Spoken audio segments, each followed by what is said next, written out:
Boa tarde a todos que nos acompanham em casa pelo YouTube, todas as pessoas que vão assistir depois desse vídeo. Hoje eu vou falar sobre o sacerdócio ministerial. A palavra sacerdócio, ela é dividida em duas palavras, duas raízes.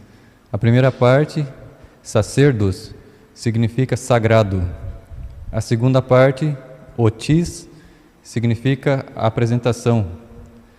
Então, o sacerdote, juntando as duas, significa aquele que representa o sagrado. E aquele que representa o sagrado, ele automaticamente a gente imagina, se existe um sagrado, é porque existe um profano. É aquilo que está da porta para fora. É aquilo que está separado do sagrado. A gente percebe que a noção de sagrado vem crescendo. Deus já usa o Antigo Testamento com muitas regras de pureza, de impuro, impuro, muitos ritos de purificação, justamente para preparar para o Novo Testamento, quando o Santo dos Santos, o Santíssimo Senhor, vai se fazer presente em corpo, sangue, alma e divindade sobre os altares. Então nós vemos que lá no Antigo Testamento, Deus já prepara como uma prefiguração daquilo que seria o Novo Testamento, daquilo que é a realidade plena e verdadeira.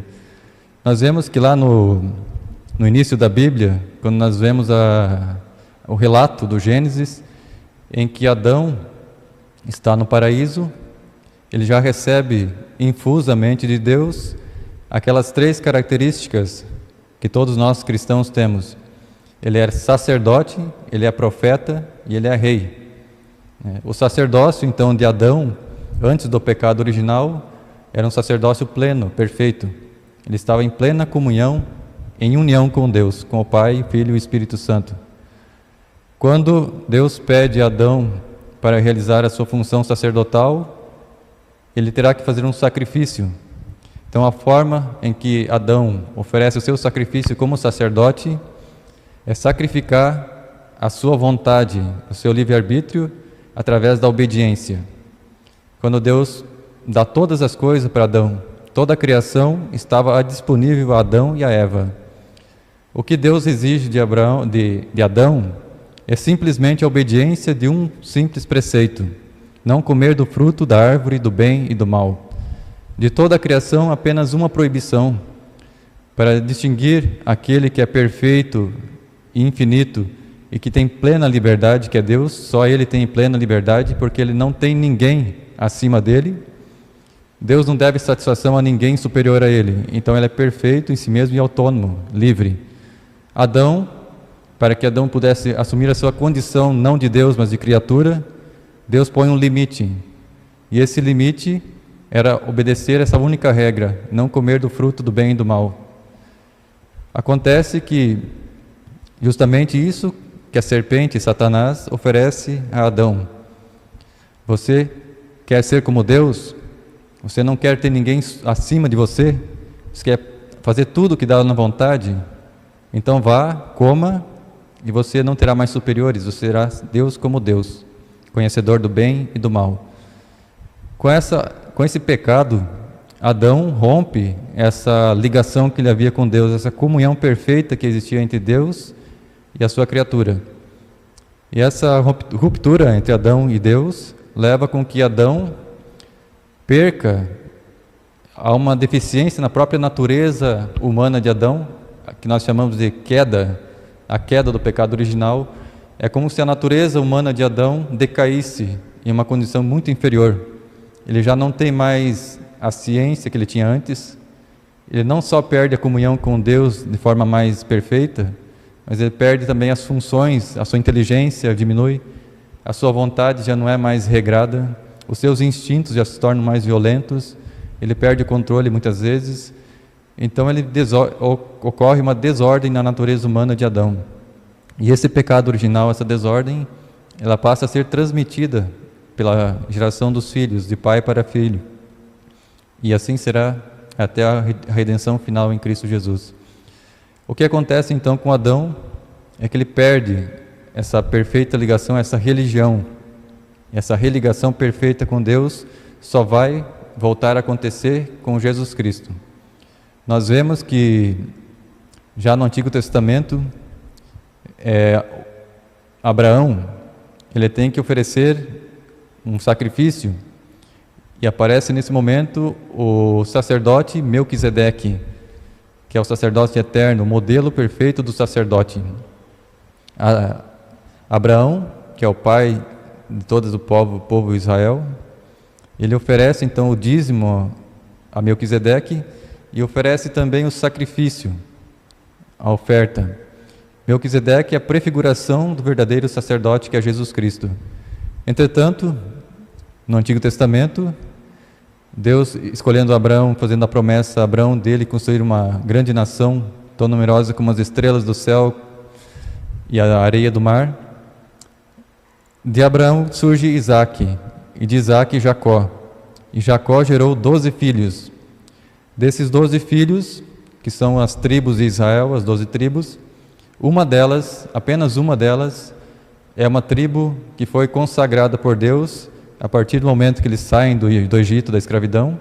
Quando eles estão no deserto, Deus comunica a lei, os 10 mandamentos a Moisés, e faz uma aliança com o povo de Israel. E no deserto começa então toda aquela configuração do culto do Antigo Testamento. Todas as leis, a construção das tendas, como seriam feitos os sacrifícios. Deus então escolhe Moisés e Arão, que são 2 da tribo de Levi. Mais especificamente, Arão era o sacerdote.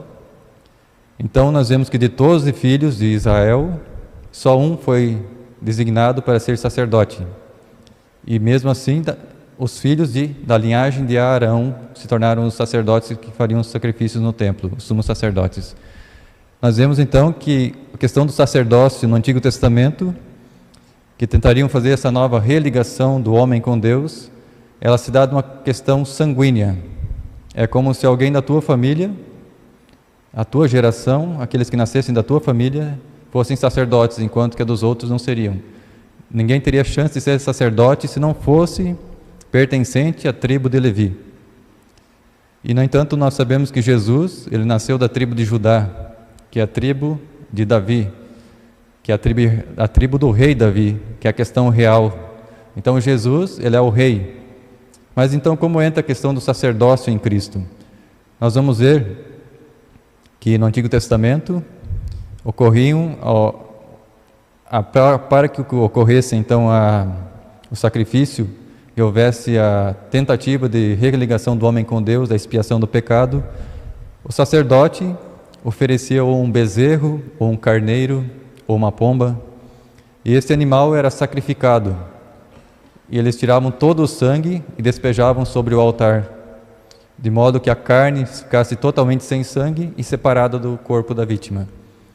Era uma tentativa, mas nós vemos que nesse tipo de sacrifício, a pessoa está jogando a sua culpa, aquele sangue devia ser dele, ele cometeu o pecado, não foi a ovelha que cometeu o pecado, não foi o boi, não foi o pássaro.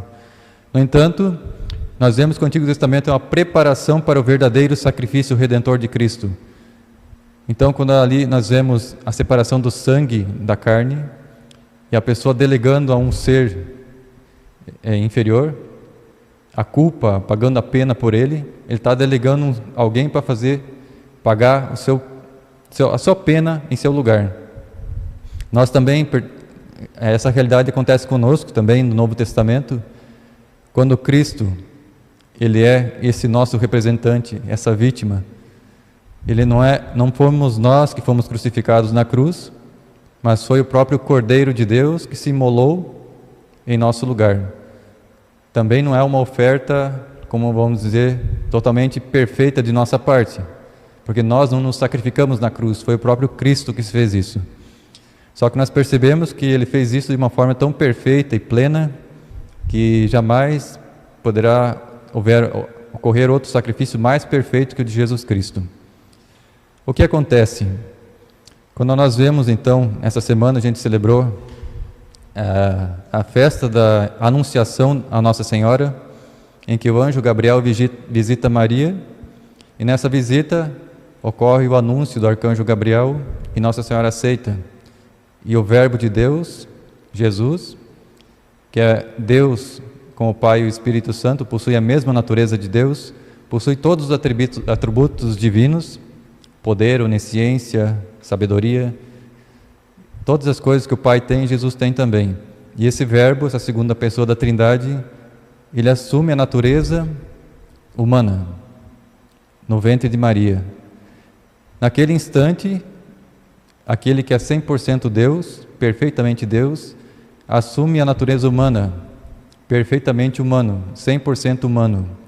Jesus tinha corpo como o nosso, tinha uma alma como a nossa, tinha um intelecto como o nosso. Então ele era 100% humano e 100% Deus. Quando Jesus assume a nossa natureza junto com a dele, ocorre uma religação perfeita. Nesse ser, nessa pessoa, verdadeiramente ocorre uma religião, a verdadeira religação entre a criatura e o Criador. A partir desse momento, a natureza humana de Cristo nunca mais vai deixar de pertencer à pessoa do Verbo. Por toda a eternidade, Deus vai ser Deus e vai ser homem em Jesus Cristo. Ele vai levar a natureza humana por toda a eternidade. E nós, como pertencemos ao corpo místico dele, também participaremos da sua divindade. Nós vemos então quando Cristo, assumindo a nossa natureza, ele vai e se oferece em sacrifício. O sacrifício perfeito de Cristo, como sacerdote, se dá de modo perfeito porque é um sacrifício feito de livre e espontânea vontade. Ninguém tira minha vida, ele disse, eu a dou livremente, para depois retomá-la de volta, quando ele ressuscitou. A oferta livre, que é a oferta perfeita, Jesus não oferece como os sacerdotes do Antigo Testamento, que ofereciam um carneiro, uma ovelha, um bezerro, um pássaro. Jesus oferece a si mesmo. Ao mesmo tempo ele é sacerdote e ao mesmo tempo ele é a vítima a ser sacrificada. Essa oferta livre foi justamente o que ele rezou no Getsêmani, naquela noite de agonia, onde que Deus pedia a ele para fazer esse sacrifício. E ele rezava: Pai, se é possível, afasta de mim esse cálice, contudo não seja feita a minha vontade, mas a tua. O que nós vemos nessa palavra de Jesus?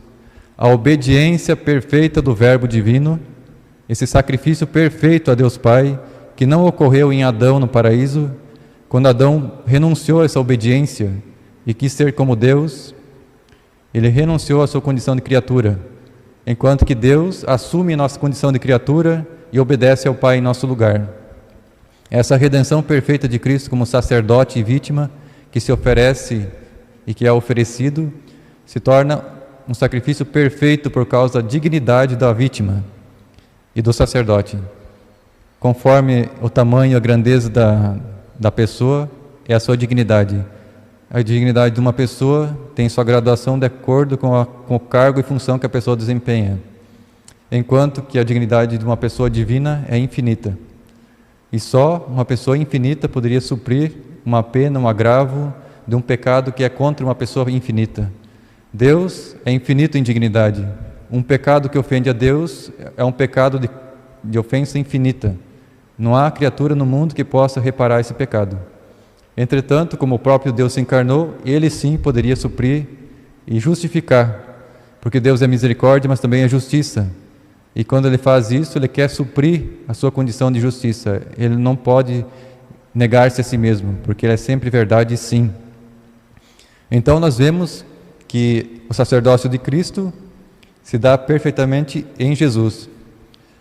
Nós vemos que hoje tantas religiões, por aí que se dizem religiões, na verdade são falsas religiões, seitas. Quem é verdadeiramente uma religião?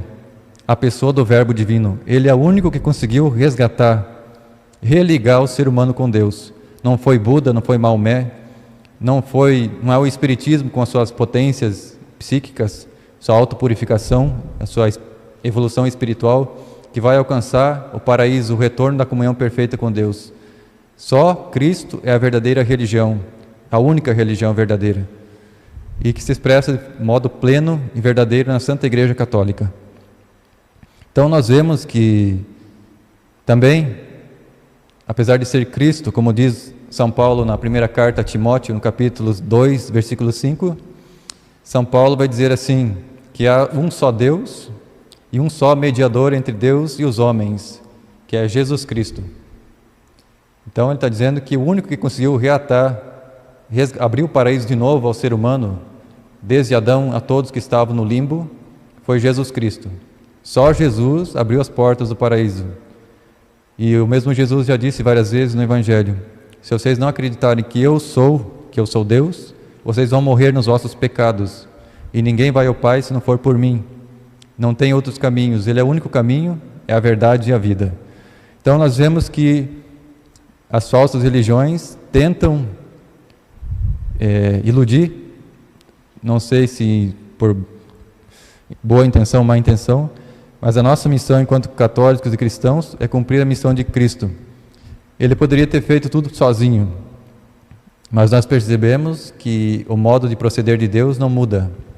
No Antigo Testamento, Ele sempre utilizou de mensageiros, de anjos, para comunicar suas missões.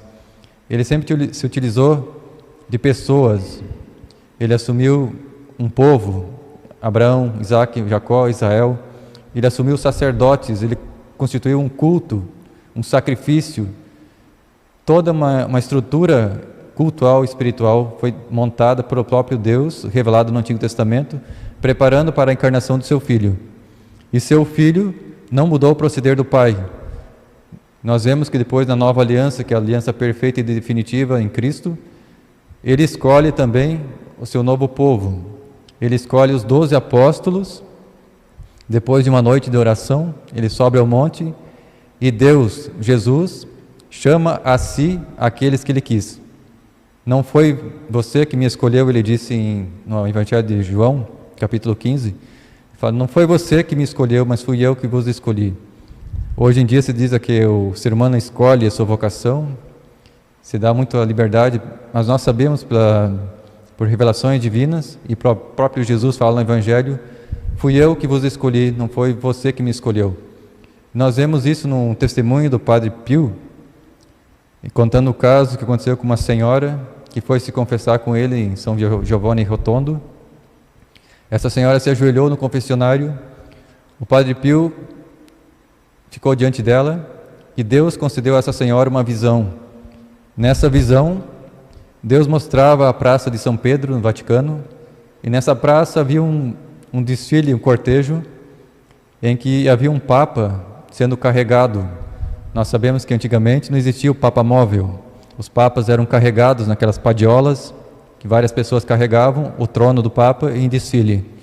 E essa senhora viu esse Papa e essa multidão. Aí acabou a visão. Aí o Padre Pio falou assim, você viu? Ela falou assim, vi um Papa, vi uma multidão. Aí o Padre Pio falou para ela, esse Papa é o teu filho que você abortou. Se você não abortasse, ele seria um Papa. O que significa isso? Que revelação Deus está dando através dessa visão? Nós nascemos com uma vocação já desde toda a eternidade.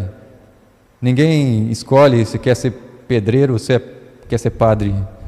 Você já foi designado por Deus para ser um sacerdote. Se você não cumprir sua missão, você não está cumprindo com aquilo que Deus pensou para ti desde toda a eternidade.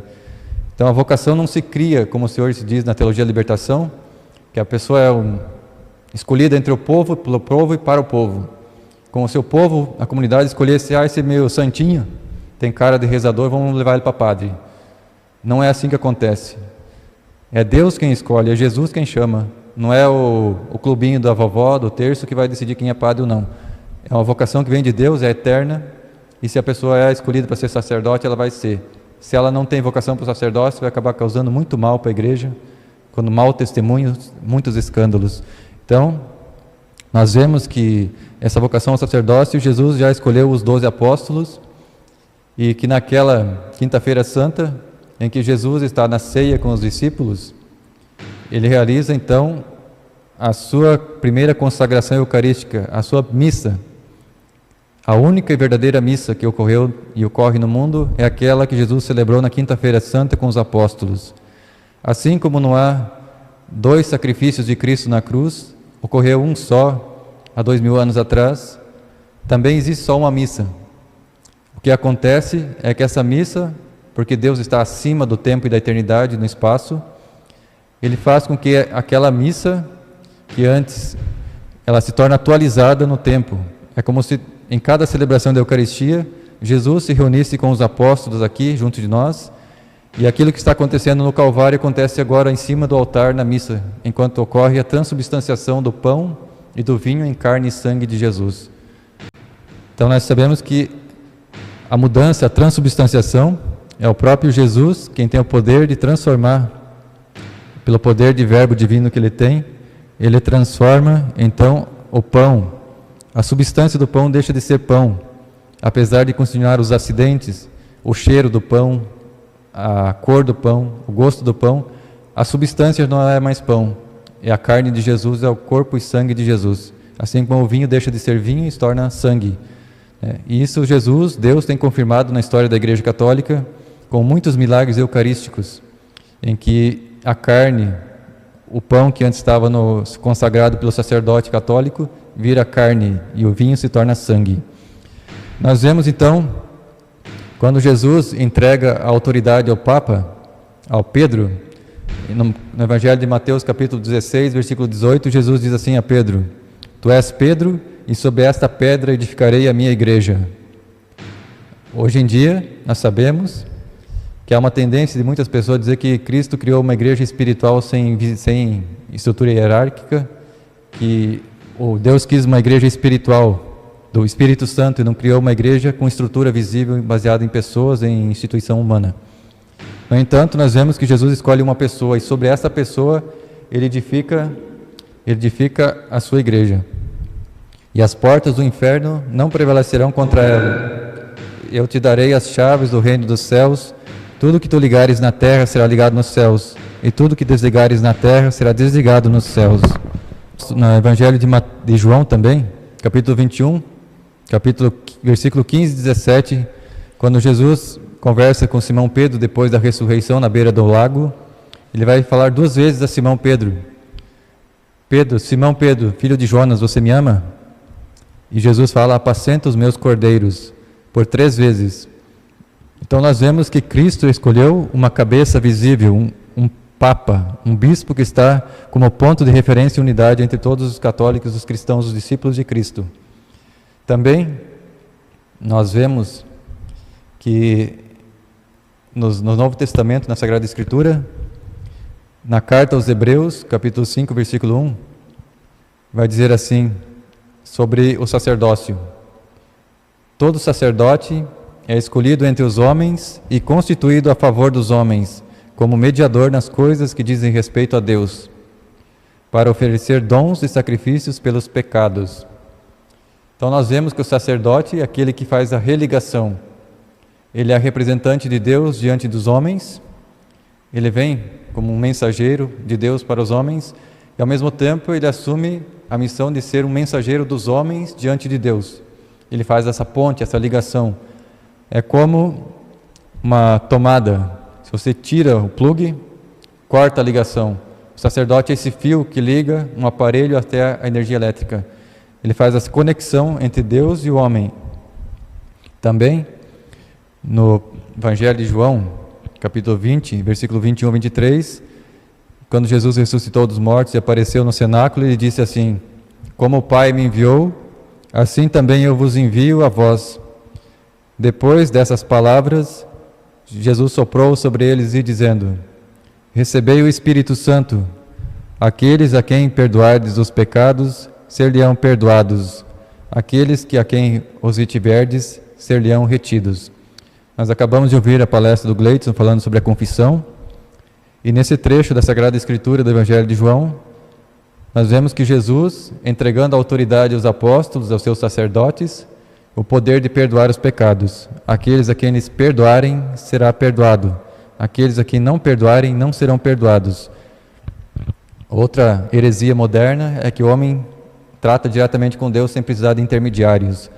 E nós sabemos que Deus quer e quer precisar de intermediários. Ele não quer que ninguém seja orgulhoso para ir diretamente a Deus. Ele se utiliza de seres humanos para fazer a sua missão, o seu trabalho. tanto que ele envia os apóstolos para todas as nações, para ensinar as nações. Ele não foi diretamente sozinho, ele mesmo fazer isso. Então ele envia os apóstolos, e a igreja até hoje faz isso, evangelizar as nações, batizando-os todos em nome do Pai, do Filho e do Espírito Santo, e ensinando a observar todas as coisas que Jesus ordenou. Também nós vemos outra realidade com relação então à hierarquia da igreja. Nós vemos em Atos dos Apóstolos, capítulo 8, versículo 12 e 17, que depois que Filipe anunciou o reino de Deus na Samaria, em nome de Jesus Cristo, homens e mulheres pediram o batismo. Então nós vemos mais um sacramento, o batismo. Só que Filipe, ele não era um apóstolo, ele era um diácono. Então o que aconteceu? Os apóstolos que se achavam em Jerusalém, tendo ouvido que a Samaria recebera a palavra de Deus, enviaram-lhe Pedro e João. Estes, assim que chegaram, fizeram oração pelos novos fiéis, a fim de receberem o Espírito Santo.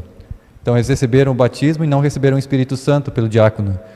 Com a chegada do apóstolo Pedro e João, eles receberam esse sacramento da crisma, que é o sacramento do Espírito Santo. Visto que não havia descido sobre eles em nenhum deles ainda o Espírito Santo, apenas tinham sido batizados em nome do Senhor Jesus. Então os apóstolos impuseram as mãos sobre eles e eles receberam o Espírito Santo. Também na carta de Tiago, capítulo 5, versículo 14 e 16, nós vemos o outro sacramento, a unção dos enfermos. Tiago escreve assim: está alguém enfermo? Chame o sacerdote da igreja, e este façam orações sobre ele, ungindo-o com óleo, em nome do Senhor. A oração da fé salvará o enfermo, e o Senhor o restabelecerá. Se ele cometer pecados, ser-lhe-ão perdoados. Confessai os vossos pecados uns aos outros. Orai uns pelos outros para serdes curados. A oração do justo tem grande eficácia. Novamente, nós vemos o sacramento da unção dos enfermos e também uma outra realidade. Confessai os vossos pecados uns aos outros. Quando nós vemos os protestantes falar que nós devemos confessar diretamente com Deus, não é bem isso que a palavra de Deus ensina. Há intermediários, representantes do divino, sacerdotes que representam a divindade diante da humanidade. Também, nós vemos em Atos dos Apóstolos, capítulo 8, versículo 23, que o apóstolo Paulo e Barnabé, em cada igreja, eles instituíram anciãos e, após orações com jejuns, encomendaram-nos ao Senhor em quem tinham confiado. Esses anciãos eram sacerdotes, eram presbíteros. Então, Barnabé e Paulo, conforme eles passavam, iam convertendo os povos, iam formando comunidades, e diante das comunidades instituíram presbíteros, sacerdotes, anciãos, para que governassem e realizassem o sacrifício da missa, atendessem as confissões e realizassem os sacramentos.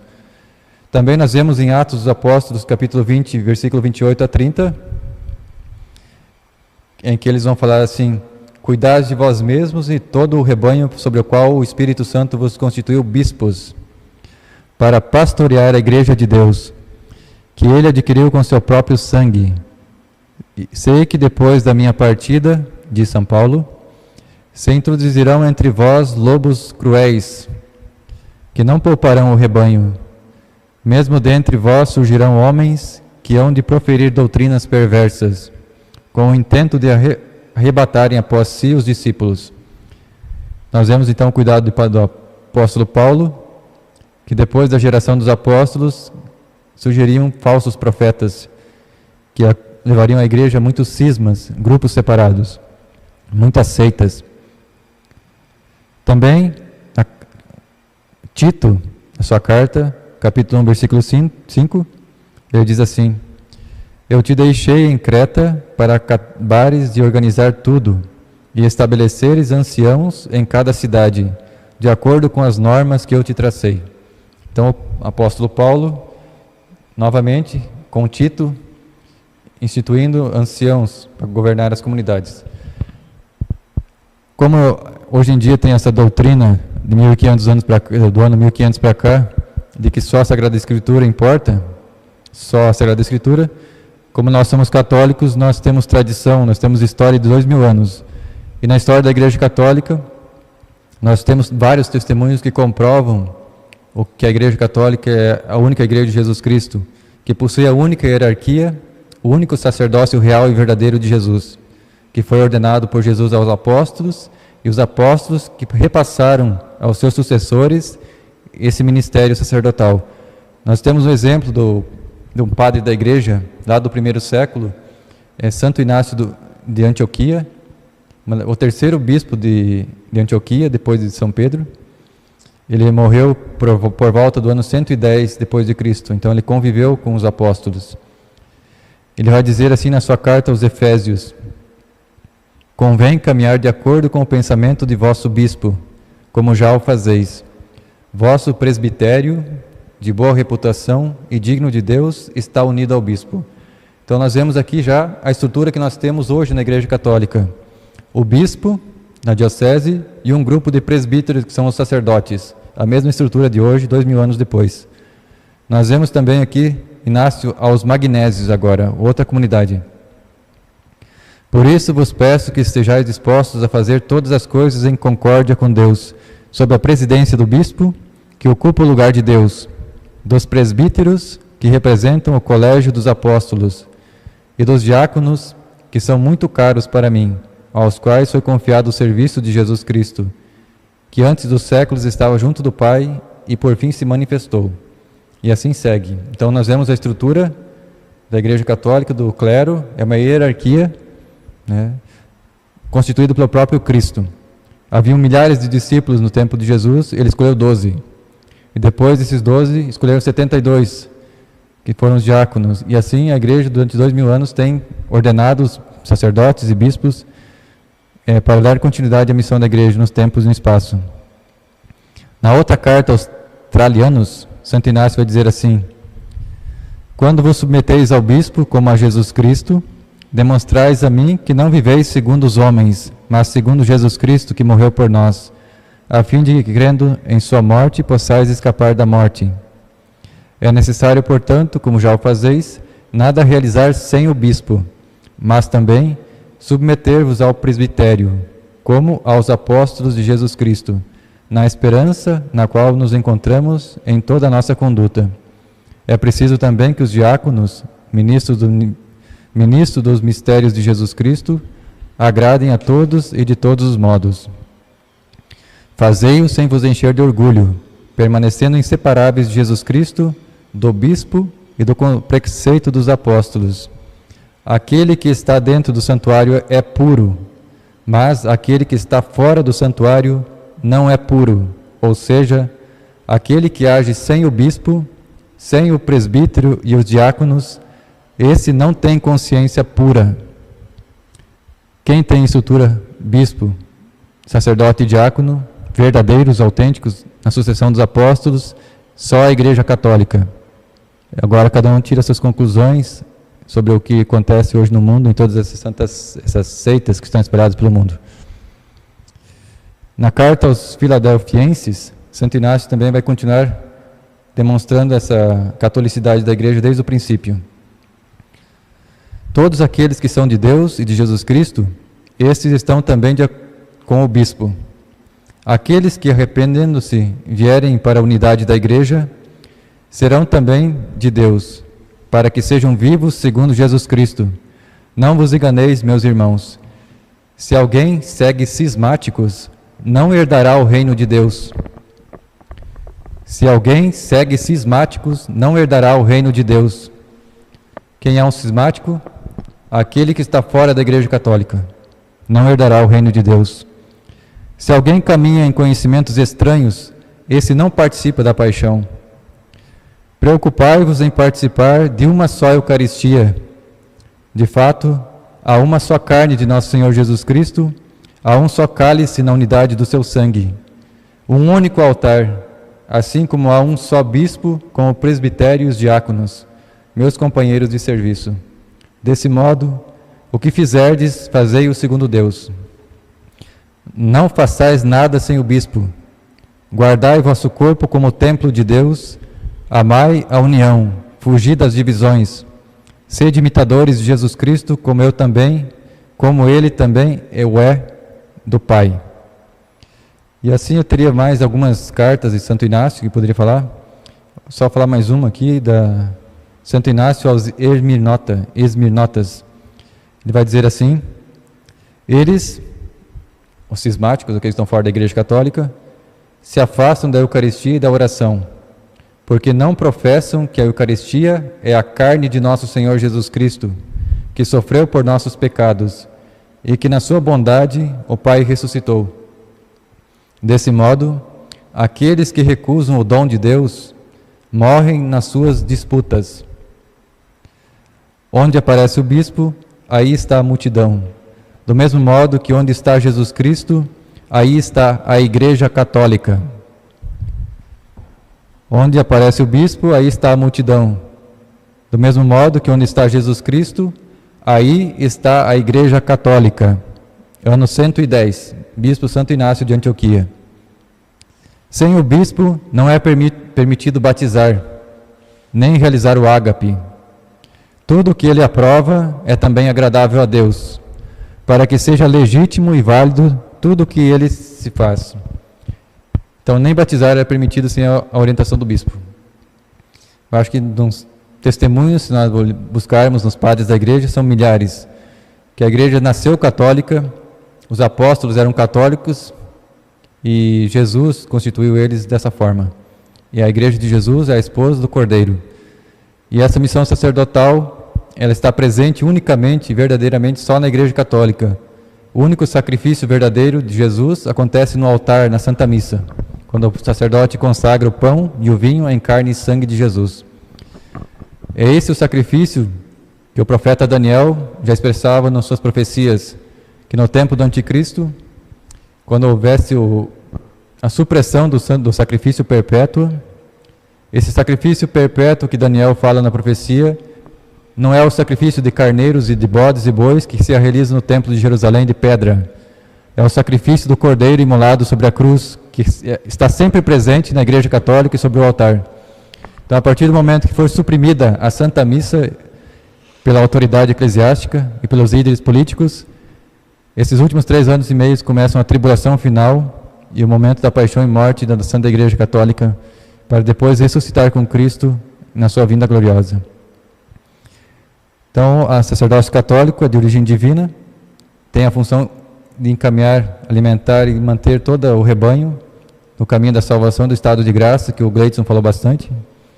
É através deles que nós pedimos o perdão dos nossos pecados e é através deles que nós encontramos a vida eterna.